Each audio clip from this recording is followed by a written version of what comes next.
एल्कोहलों की मुख्य प्रवृत्ति हाइड्रोजन बंध है। प्रबल विद्युत ऋणी तत्वों जैसे फ्लोरीन, ऑक्सीजन, नाइट्रोजन आदि के हाइड्रोजन के साथ बने बंध में बंधित इलेक्ट्रॉन युग्म हाइड्रोजन से दूर और विद्युत ऋणी परमाणु के नज़दीक आ जाता है। इस कारण हाइड्रोजन पर आंशिक धनावेश और विद्युत ऋणी तत्व के परमाणु पर आंशिक ऋणावेश आ जाता है। फॉर एग्जाम्पल, OH बंध में हाइड्रोजन और ऑक्सीजन के बीच का इलेक्ट्रॉन युग्म ऑक्सीजन की ओर अधिक होने के कारण यह ऑक्सीजन आंशिक ऋणावेशित और हाइड्रोजन आंशिक धनावेशित हो जाता है।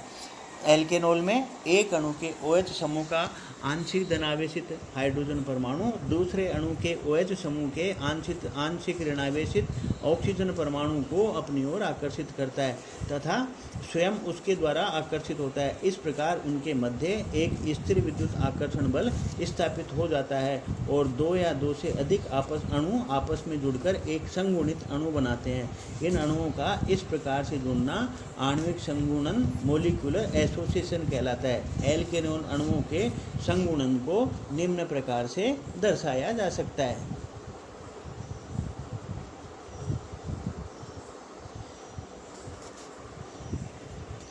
बिंदुदार रेखाओं द्वारा प्रदर्शित बंधों को हाइड्रोजन बंध कहते हैं। अतः एक अणु के विद्युत ऋणी परमाणु से बंधित हाइड्रोजन और दूसरे अणु के विद्युत ऋणी परमाणु के मध्य उपस्थित यह स्थिर विद्युत आकर्षण बल हाइड्रोजन बंध कहलाता है। हाइड्रोजन बंध की ऊर्जा लगभग 3 से 10 किलो कैलोरी प्रति मोल होती है, जो सहसंयोजक बंध की ऊर्जा से बहुत कम होती है।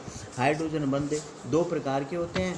पहला तो है अंतरा अणुक हाइड्रोजन बंध, इंटरमोलिकुलर हाइड्रोजन बॉन्ड। दूसरा है इंट्रामोलिकुलर हाइड्रोजन बॉन्ड। इंटरमोलिकुलर का मतलब है दो अणुओं के मध्य और इंट्रामोलिकुलर का मतलब है एक ही अणु के मध्य। तो पहला देखते हैं अंतरा अणु के हाइड्रोजन बंध। दो अणुओं में से एक अणु के हाइड्रोजन एवं दूसरे अणु के विद्युत ऋणी परमाणु के मध्य बनने वाला हाइड्रोजन बंध अंतरा अणु के हाइड्रोजन बंध कहलाता है। जैसे जल, एल्केनॉल एवं एसिटिक अम्ल में अंतरा अणुक हाइड्रोजन बंध पाया जाता है। अंतः अणुक हाइड्रोजन बंध एक ही अणु में उपस्थित हाइड्रोजन तथा विद्युत ऋणी परमाणु के मध्य बनने वाला हाइड्रोजन बंध अंतः अणुक हाइड्रोजन बंध कहलाता है।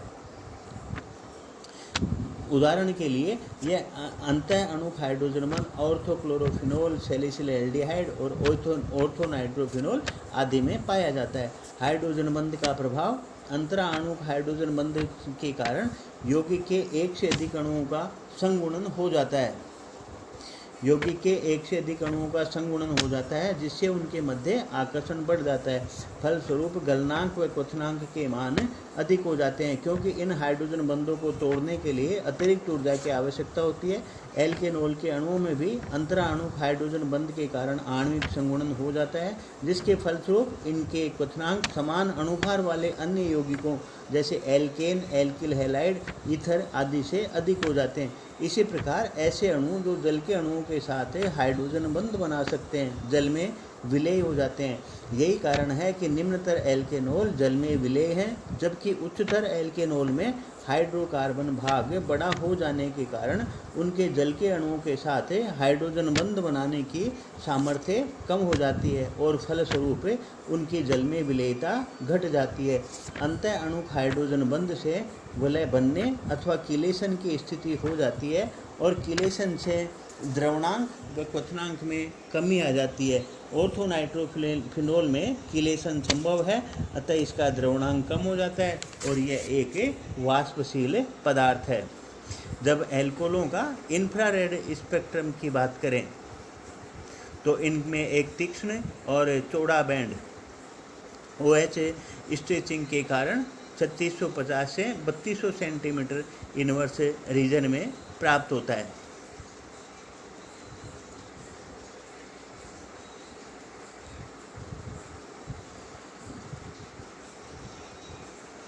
The position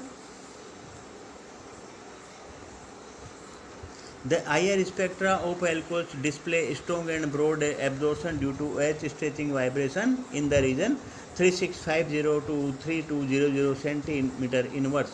The position of this band depends upon the extent of hydrogen bonding. जितनी ज़्यादा हाइड्रोजन बॉन्डिंग होगी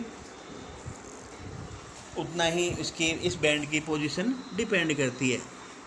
एथेनॉल 3650 सेंटीमीटर इनवर्स पर एब्जॉर्ब करता है वेपर स्टेट में, यानी जब उसमें OH समूह, जब फ्री OH समूह उपस्थित हो।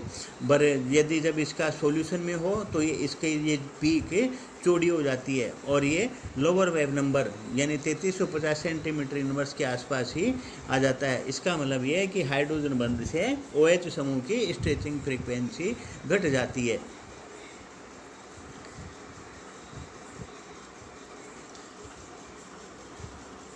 एल्कोहल की केमिकल रिएक्शंस, एल्कोहलों के केमिकल रिएक्शंस के संबंध में बात करें तो एल्कोहल में ROH, इसमें जो बॉन्ड है, बॉन्ड के क्लीवेज के आधार पर इनकी केमिकल रिएक्शंस होती है। तो पहली तो रिएक्शंस हैं reaction due to the cleavage of OH bond, या और दूसरे प्रकार के है reactions due to cleavage of CO bond, reaction due to cleavage of CO bond. तो सबसे पहले रिएक्शन लेते हैं reaction due to cleavage of OH bond.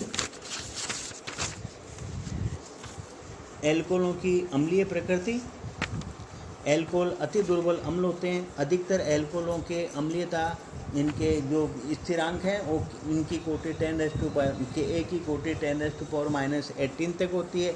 जल की अम्लीयता स्थिरांक के A का मान 10⁻16 होता है। अतः एल्कोहल जल की अपेक्षा दुर्बल अम्ल हैं। एल्कोहल सक्रिय धातुओं जैसे सोडियम तथा पोटेशियम या सोडियम हाइड्रोक्साइड से अभिक्रिया करने पर एल्कोक्साइड बनाते हैं। एल्कोहल ये सोडियम मेटल से क्रिया करा तो ये एल्कोक्साइड बनाते हैं। और इनका एसिडिक कैरेक्टर, एल्कोहलों का अम्लीय जो गुण है वो उनकी ग्रिग्नार रिएजेंट से रिएक्टिविटी में भी शो होता है। विभिन्न एल्कोहलों की अम्लीयता का क्रम, primary alcohol is greater than secondary is greater than tertiary alcohol. तो तृतीयक एल्कोहल है वो वीकेस्ट होते हैं क्योंकि उसमें 3 इलेक्ट्रॉन रिलीजिंग एल्काइल ग्रुप्स हैं कार्बन एटम पर, और जो वो कार्बन एटम ऑक्सीजन से जुड़ा हुआ है।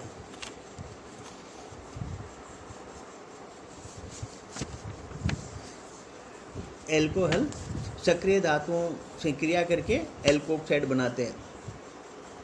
अमोनिया एल्कोहल की अपेक्षा अति दुर्बल अम्ल है, अतः एमाइड आयन एल्कोक्साइड आयन की अपेक्षा अति प्रबल क्षार होगा। यदि एल्कोहल की अभिक्रिया सोडामाइड के साथ द्रव अमोनिया में करें तो अभिक्रिया के फलस्वरूप सोडियम एल्कोक्साइड और अमोनिया बनते हैं।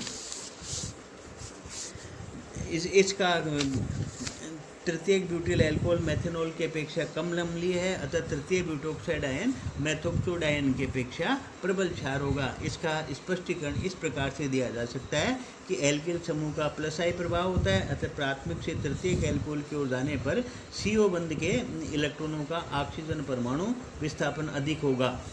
इस प्रकार ऑक्सीजन परमाणु पर ऋण आवेश बढ़ने पर OH बंध का आयनन कम होगा और OH बंध से प्रोटॉन के पृथक्करण की सुगमता घटेगी। इसलिए एल्कोहल की अम्लीयता का क्रम प्राथमिक is greater than secondary is greater than tertiary.